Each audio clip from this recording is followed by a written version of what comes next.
Hello friends, कैसे हैं आप लोग? अच्छे होंगे। प्रीवियस लेक्चर में बात कर रहे थे मौर्योत्तर कालीन राजवंशों की। उसमें हमने दो राजवंशों की इंफॉर्मेशन ली थी, देसी राजवंशों की और विदेशी राजवंशों में। तो जो पहला टॉपिक था देसी राजवंश, उसमें हमने कुछ राजवंशों की बात की थी, जैसे शुंग, कण्व, आंध्र, सातवाहन, वाकाटक, इक्ष्वाकु, चेदी, चुटु सातकर्णी, आभीर वंश, मालव वंश और यौधेय वंश।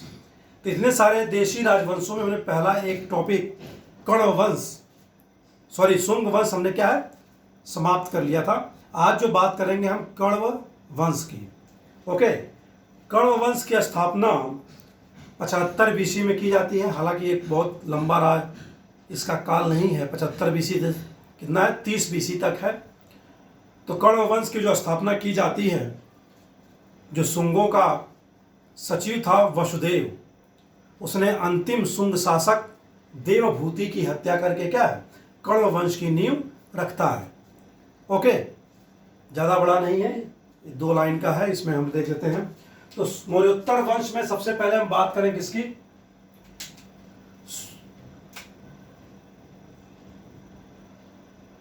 ओके, तो मौर्योत्तर काल में शुंग के बाद कण्व की बात करेंगे।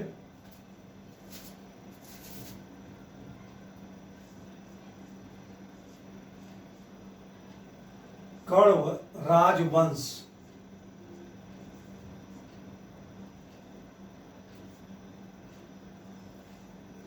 ठीक है। कण्व राजवंश का संस्थापक, जैसे बात की हमने, कौन था संस्थापक? कण्व राजवंश का संस्थापक था सचिव, शुंगों का सचिव वसुदेव।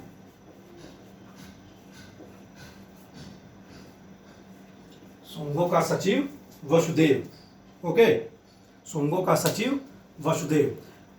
जो कार्यकाल रहा कण्व वंश का, वह कितना, कब तक था? 75 बीसी से लेकर 30 बीसी तक। ओके, किसकी हत्या की थी? सचिव वसुदेव ने शुंग शासक देवभूति की। अंतिम शुंग शासक, अंतिम शुंग शासक देवभूति की, देवभूति की हत्या। ठीक है, शुंगों ने भी क्या है, अंतिम मौर्य शासक वृहदत्त की हत्या करके पुष्यमित्र शुंग ने शुंग वंश की स्थापना की थी। वैसे ही इस वंश का अंत होता है शुंग वंश का कण्वों द्वारा, वसुदेव द्वारा, अंतिम शुंग शासक देवभूति की हत्या करके। ठीक है, इसके कुछ शासकों का नाम याद रखेंगे, मिलाने के लिए पूछ सकते हैं, और ज़्यादा इसमें कुछ जानने की आवश्यकता नहीं है, इंफॉर्मेशन नहीं है। कुछ और शासकों की बात करें तो कौन कौन से? भूमि मित्र, कौन है? भूमि मित्र।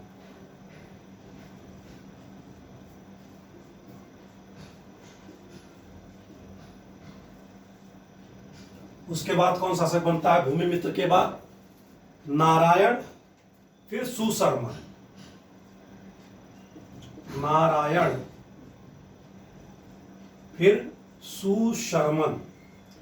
लास्ट शासक किसका? सुशर्मन। ठीक है, ज्यादा शासक नहीं है। देख ही रहे हैं इसका राजवंश का जो टोटल समय है 75 से 30 बीसी। ओके, 75 में से अगर 30 बीसी घटाएंगे कितना बचेगा? 45 वर्ष। ठीक है, 45 वर्षों का शासन है। तो सबसे कौन शासक की स्थापना? वसुदेव, उसके बाद भूमि मित्र, नारायण और सुशर्मन। ठीक है, अब इस अंतिम शासक, कण्व वंश के अंतिम शासक सुशर्मन की हत्या की जाती है। ठीक है, इतिहास गवाह है क्या है कि हत्या करके ये नए नए राजवंशों की क्या है, स्थापना की गई है। तो अंतिम कण्व शासक सुशर्मन की हत्या की जाती है किसके द्वारा? शिमुक द्वारा, शिमुक। और अगले वंश की स्थापना की जाती है, कौन से वंश? आंध्र सातवाहन वंश। आंध्र सातवाहन वंश, आंध्र सातवाहन वंश। पुराणों में इन्हें आंध्र कहा गया है और इनके अभिलेखों में इन्हें क्या कहा गया, सातवाहन। तो अगले वंश की बात करेंगे हम किसकी, आंध्र सातवाहन वंश। कण्व वंश के बाद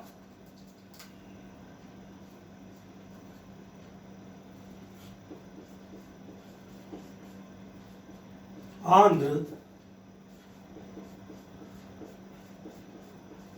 सातवाहन वंश।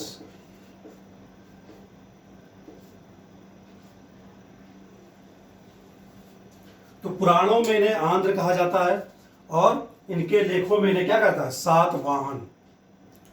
ठीक है।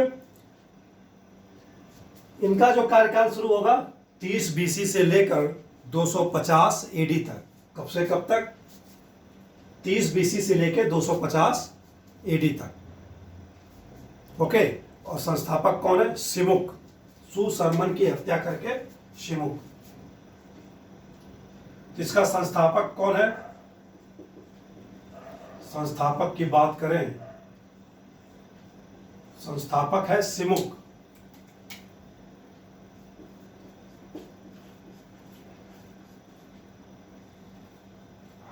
ओके। सुशर्मन की हत्या करके सिमुक द्वारा क्या है, आंध्र सातवाहन वंश की स्थापना की जाती है 30 BC से 250 AD। कब तक चलेगा सातवाहन, 30 BC से 250 AD तक। आंध्र सातवाहन वंश की खास बात यह है कि यह मातृ सत्तात्मक समाज में बिलीव करता था, या आंध्र सातवाहनों में क्या था, मातृ सत्तात्मक समाज थी। इन्हें दक्षिणेश्वर की संज्ञा भी दी जाती है। ओके।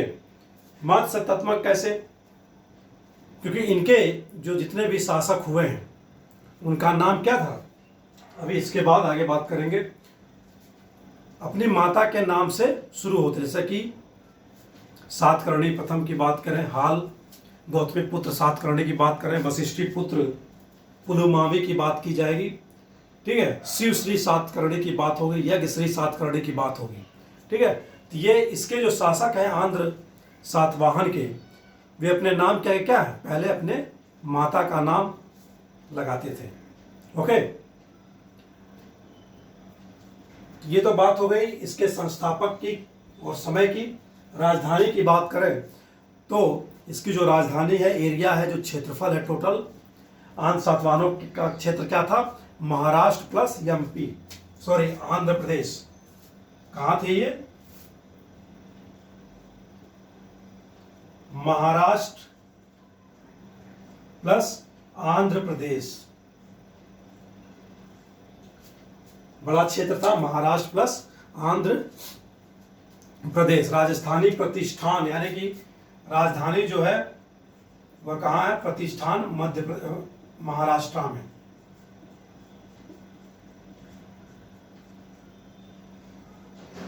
प्रतिष्ठान महाराष्ट्र में। ठीक है। तो आंध्र सातवाहन वंश की जो राजधानी है वह प्रतिष्ठान है, कहाँ पर, महाराष्ट्र में। क्षेत्रफल महाराष्ट्र और आंध्र प्रदेश। ये बात हो गई नॉर्मल सी। अगला जो शासक इसमें होता है आंध्र सातवाहनों का, वह है सातकर्णी प्रथम। सातकर्णी प्रथम, अगला शासक सातकर्णी प्रथम। संस्थापक इसके बाद फर्स्ट मान लेते हैं,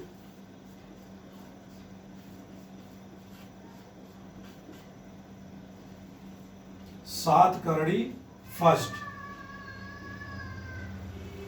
सातकर्णी प्रथम।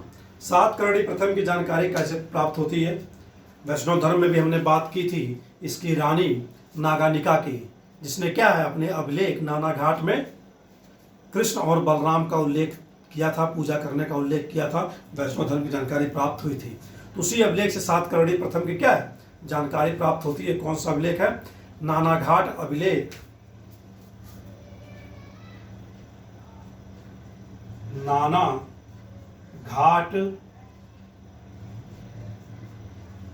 अभिलेख किसका है, रानी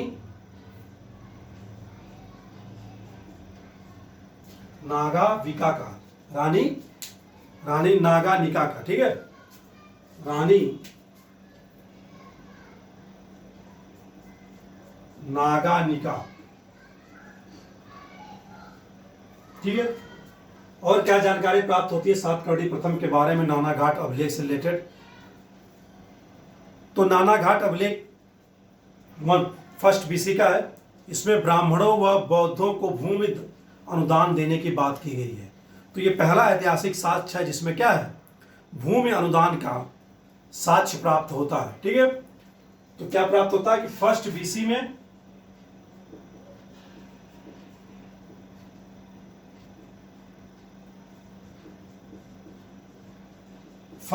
में बौद्धों व ब्राह्मणों को भूमि अनुदान का साक्ष्य प्राप्त होता है। किस अभिलेख से? नानाघाट अभिलेख, रानी नागानिका के नानाघाट अभिलेख से। ठीक है, इसको याद रखेंगे, क्वेश्चन पूछा गया है। और भूमि अनुदान का क्या है? पहला अभिलेखीय साक्ष्य है नानाघाट अभिलेख। भूमि अनुदान का पहला अभिलेखीय साक्ष्य की प्राप्ति होती है नानाघाट अभिलेख से। और क्या इंफॉर्मेशन है सातकर्णी प्रथम के बारे में? सातकर्णी प्रथम ने दो अश्वमेध यज्ञ किए और एक राजसूय यज्ञ। ठीक है, 2 अश्वमेध यज्ञ, 2 अश्वमेध यज्ञ प्लस 1 राजसूय यज्ञ किया था। किसने? सातकर्णी प्रथम ने। ठीक है, सातकर्णी प्रथम के बारे में ये एक और जानकारी प्राप्त होती है। ओके। इसके बाद जो शासक आएगा आंध्र सातवाहनों में हाल के बारे में जानकारी 3 पुस्तकों से मिलती है, जिसमें कि एक पुस्तक तो उसने क्या स्वयं लिखी थी।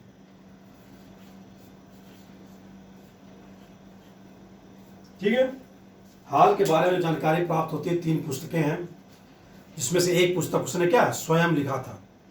पहली पुस्तक जो संस्कृत भाषा में लिखी गई है उसका नाम क्या है? का तंत्र। फर्स्ट का तंत्र, याद रखेंगे संस्कृत में है। किस भाषा में है? संस्कृत। किसके द्वारा लिखी गई है का तंत्र? सर्ववर्मन द्वारा। किसके द्वारा? सर्ववर्मन। इसी के समय लिखी गई थी पुस्तक ये। इसके बारे में जानकारी इन पुस्तकों से प्राप्त होती है। दूसरी जो पुस्तक है वह कौन सी है? दूसरी पुस्तक है बृहत कथा कोश। बृहत कथा कोश।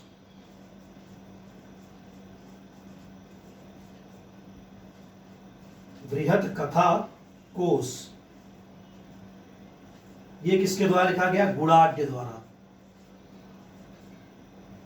जिसके समय के कवि हैं गुणाढ्य द्वारा क्या है? बृहत कोश की रचना की गई। हाल के बारे में जानकारी प्राप्त होती है। तीसरी पुस्तक जो स्वयं अपने बारे में जानकारी देता है, अपनी प्रेम कथाओं के बारे में वर्णन करता है इस पुस्तक में हाल।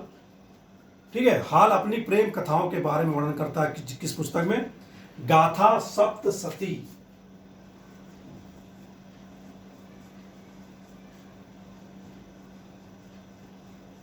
गाथा सप्तशती स्वयं हाल ने लिखा है। ठीक है, और इसमें क्या है? हाल की प्रेम कथाएं हैं, किन किन से प्रेम किया। ठीक है, अपनी प्रेम कथाओं के बारे में जानकारी स्वयं हाल द्वारा दी गई है, पुस्तक लिख कर अपने द्वारा। गाथा सप्तशती। ओके, गाथा सप्तशती। ये हो गया तीसरा आंध्र सातवाहन में शासक हाल। अगला जो शासक आएंगे गौतमी पुत्र सातकर्णी। गौतमी पुत्र सातकर्णी। ठीक है, गौतमी पुत्र सातकर्णी।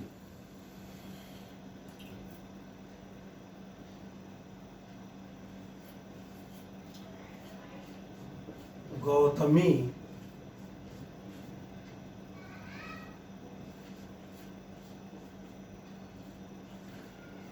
गौतमी पुत्र सातकर्णी।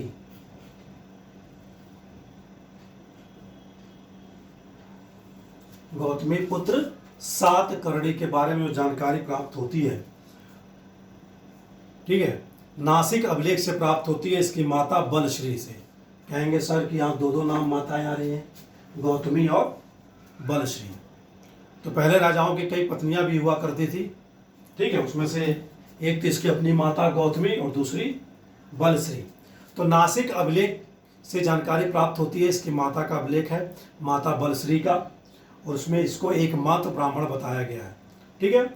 और ये क्या है, आंध्र सातवाहन वंश का सबसे महानतम शासक है, ठीक है। गौतमी पुत्र सातकर्णी सबसे महानतम शासक है। तो इसका जो कार्यकाल है कब तक है, 106 एडी से 130 एडी तक, 106 से 130 ईस्वी तक, यानी 24 साल। जानकारी नासिक अभिलेख,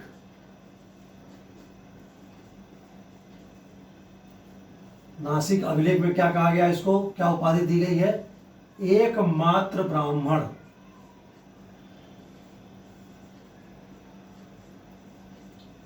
एकमात्र ब्राह्मण, ठीक है। नासिक अभिलेख में क्या कहा गया, इसको एकमात्र ब्राह्मण की संज्ञा दी गई है या उपाधि दी गई है, ठीक है। और यह अभिलेख किसके द्वारा बनवाया गया था, इसकी माता बलश्री द्वारा। माता बलश्री, ठीक है। ये तो बात है हमारी किसकी, गौतमी पुत्र सातकर्णी की। गौतमी पुत्र सातकर्णी से के बारे में और क्या इन्फॉर्मेशन है, इसने शक शासक को पराजित किया था। शकों के बारे में आगे हम पढ़ेंगे। शक शासक को पराजित किया था, तो कौन था वह शक शासक,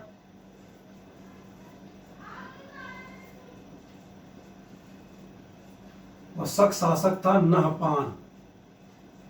कौन था, नहपान।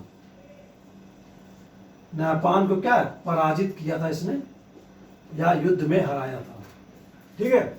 जब शकों की बात करेंगे तो 4-5 क्षेत्रों की बात करेंगे हम जब, ठीक है। तक्षशिला में शक है, मथुरा में शक है, नासिक में शक है, मालवा और उज्जैन में शक है, ठीक है। फिर उसमें हम बात करेंगे कौन कहाँ पर कौन शासक है, शक शासक है। तो फिलहाल शक शासक नहपान को पराजित किया गया था गौतमी पुत्र सातकर्णी द्वारा, ठीक है।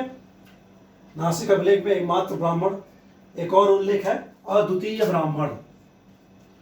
क्या कहा गया है, अद्वितीय।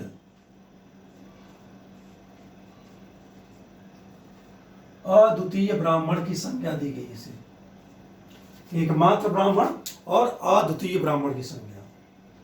ये तो कुछ इंफॉर्मेशन हो गई गौतमी पुत्र सातकर्णी के बारे में। अब बात करते हैं अगले शासक वशिष्ठी पुत्र पुलुमावी।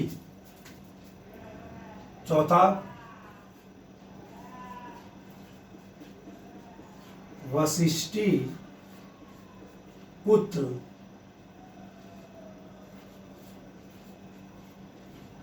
पुलुमावी।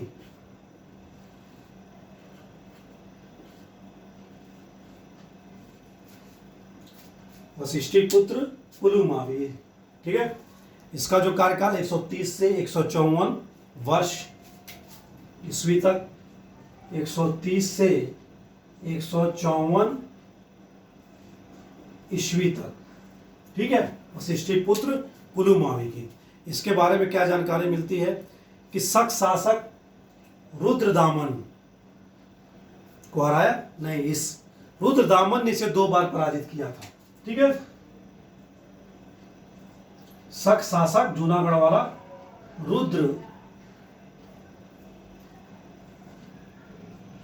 रुद्रदामन द्वारा यह क्या है, पराजित हुआ।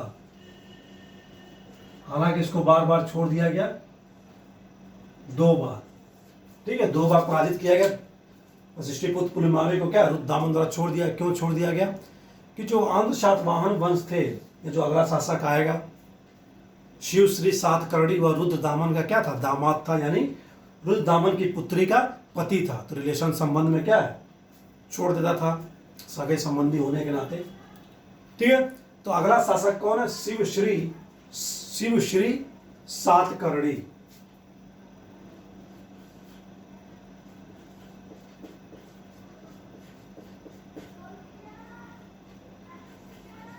शिव श्री सातकर्णी। ओके, शिव श्री सातकर्णी 154 से 165 ईस्वी तक। ओके, 154 से 165 ईस्वी तक। इसके बारे में कोई खास जानकारी नहीं है। रुद्रदामन का यह क्या था, दामाद था। याद रखें, रुद्र दामन का दामाद।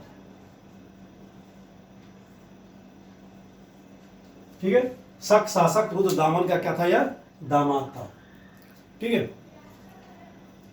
आगे जो शासक की बात करेंगे हम, यज्ञश्री सातकर्णी। यज्ञश्री सातकर्णी,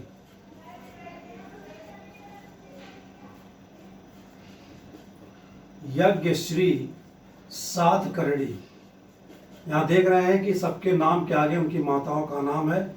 इससे पता चलता है कि आंश सातवाहनों का जो समाज था वह कैसा था, मातृसत्तात्मक समाज था, यानी कि माताओं की सत्ता थी। ठीक है, यज्ञश्री सातकर्णी के बारे में जानकारी प्राप्त होती है कि इसके सिक्के पर जलयान चित्र प्राप्त हुआ है। ठीक है, सिक्के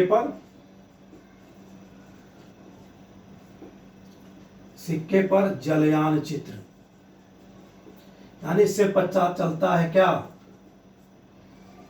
समुद्री व्यापार की जानकारी प्राप्त होती है। क्या, समुद्री व्यापार की, या अंतरराष्ट्रीय व्यापार समुद्रों द्वारा होता था। यज्ञश्री सातकर्णी के सिक्कों से यह प्राप्ति होती है। 165 से लेकर 194 ईस्वी तक का कार्यकाल है इसका। 165 से लेकर 194 ईस्वी तक। ठीक है, हालांकि दूसरी एडी तक, दूसरी तीसरी ईस्वी तक क्या है, आते आते आंध्र सातवाहन वंश लगभग समाप्त हो जाता है। ठीक है, और इसके जो बृहद क्षेत्र हैं थर्ड एडी में, मतलब इसकी शक्ति क्या है, एकदम क्षीण हो जाती है आंध्र सातवाहनों की तीसरी शताब्दी तक। और जो क्षेत्रीय शासक थे, स्थानीय शासक थे, क्षेत्रीय शासक थे, उन्होंने अपना क्या स्वतंत्र सत्ता स्थापित कर लेते हैं। जैसे कि महाराष्ट्र में आभीर वंश, अभी आगे पढ़ेंगे हम लोग। महाराष्ट्र में आभीर वंश, मैसूर साइड बात करें, कर्नाटक साइड, तो वहां पर कुंतल राजवंश का नाम सुने होंगे, बाहुबली फर्स्ट में है। ठीक है, तो कुंतल राजवंश को पराजित करके क्या आता है फिर, चुंटू वंश, कदम्ब वंश। ओके, इनके आंध्र प्रदेश का जो क्षेत्र था वहां पर कौन आते हैं, इक्ष्वाकु आते हैं, इक्ष्वाकु वंश। फिर दक्षिण पूर्वी क्षेत्रों पर कौन आते हैं, पल्लव आते हैं, पल्लव। और जो नागपुर का एरिया जो छत्तीसगढ़ से लगा है, महाराष्ट्र का एरिया जिसे विदर्भ कहते हैं, वहां पर वाकाटक वंश स्थापित होता है। तो बहुत सारे वंश स्थापित होते हैं, उसमें से कुछ की बात हम करेंगे। ठीक है, तो आज आंध्र सातवाहन की बात की हमने, वाकाटक वंश की बात कर लेते हैं आज। किसकी, वाकाटक वंश की। अगला जो वंश है वह कौन सा है, इनके क्षीण होने के बाद थर्ड एडी में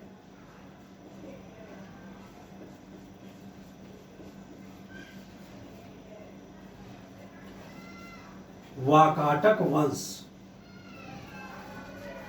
ठीक है, वाकाटक वंश कहाँ, विदर्भ वाले एरिया में, नागपुर वाले एरिया में। तो वाकाटक जो है 255 ईस्वी से ज़्यादा नहीं है, 275 ईस्वी तक ही है, 55 से 275, यानी कि कितने वर्ष हो गया, 20 वर्ष। 20 वर्ष में 3 4 शासक है, विंध्य शक्ति है, ठीक है, नहीं सॉरी, विंध्य शक्ति 255 से 275 तक है, बाकी ये 4th AD तक है। कहाँ तक है? 4th AD तक है, सॉरी। ओके, तो विंध्य शक्ति है, प्रवरसेन प्रथम है, रुद्रसेन प्रथम है, रुद्रसेन द्वितीय है। ओके, तो वाकाटक वंश की जो स्थापना की जाती है आन सातवाहन वंश के क्षीण होने के बाद, वाकाटक वंश की स्थापना विंध्य शक्ति द्वारा की जाती है। इसके द्वारा पहला जो शासक है विंध्य शक्ति,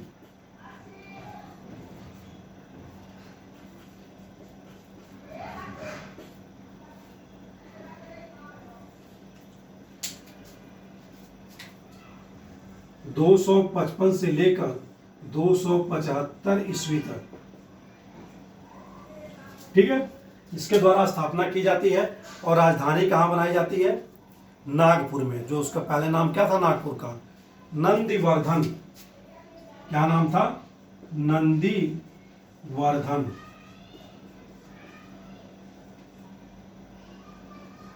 आज का नागपुर।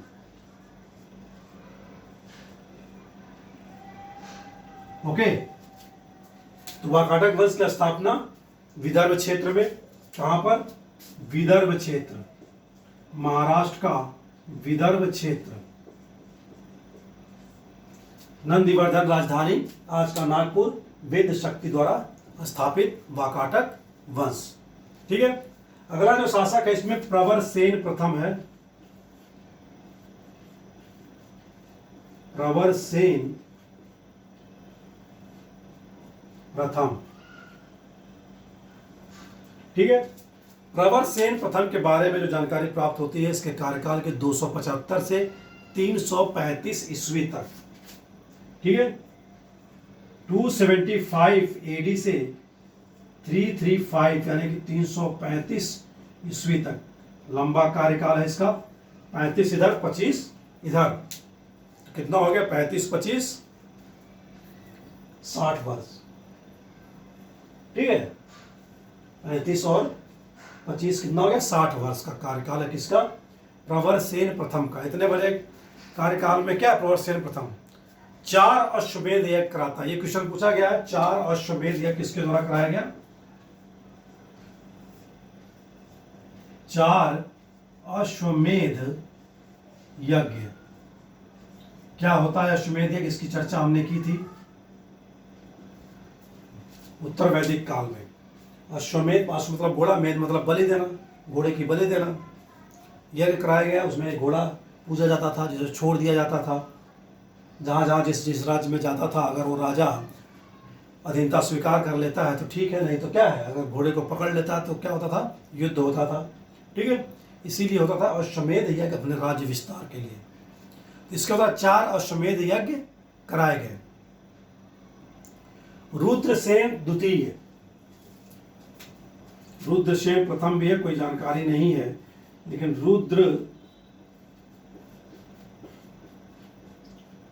रुद्रसेन द्वितीय के बारे में बात करें तो 385 से लेकर कब तक है?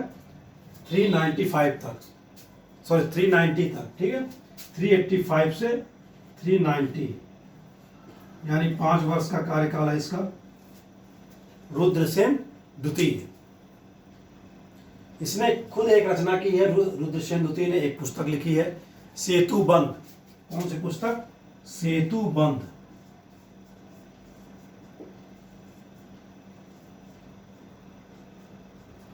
किस भाषा में? प्राकृत भाषा में, लोगों की आम बोलचाल की भाषा में सेतुबंध नामक पुस्तक रुद्रसेन द्वितीय द्वारा लिखी गई है, प्राकृत भाषा में, ठीक है। 4th AD आ रहा है, 4th AD तक आ जाते क्या है? वाकाटक वंश समाप्त हो जाता है, 3री AD चलता है। याद रखेंगे जो अजंता की गुफा संख्या 9 है और 10 है, इसी काल से संबंधित है, वाकाटकों के समय से, ठीक है। तो अजंता गुफा